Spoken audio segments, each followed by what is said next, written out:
আসসালামু আলাইকুম। আজকে আমরা লোয়ার লিম্পের ডার্মাটোমটা একটু দেখব। ডার্মাটোমটা ওয়ার্ডে আসলে আমাদের অনেক সময় স্যাররা বলে যে ডার্মাটোমটা দেখাও লোয়ার লিম্পের। এটা খুবই গুরুত্বপূর্ণ, আমরা খুব সহজে ইজিলি কীভাবে মনে রাখা যায় আমরা এটা একটু দেখাবো।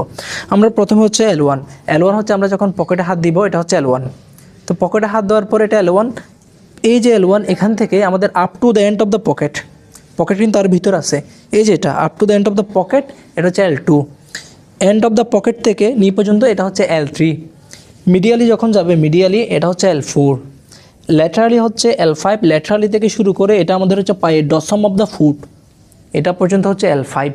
আর আমাদের পায়ের যে সোল হচ্ছে S1, এবং সোলটা একটু করে এখানে উপরে ল্যাটারালি চলে আসে S1। তাহলে আমরা ডসম অফ দ্য ফুটে আমরা L5ও পাচ্ছি, একদম ল্যাটারালি হালকা করে S1ও পাচ্ছি, আর পিছনে হচ্ছে S2 যাবে এখানে। তো আশা করি এভাবে সবাই মনে রাখতে পারবেন। ধন্যবাদ।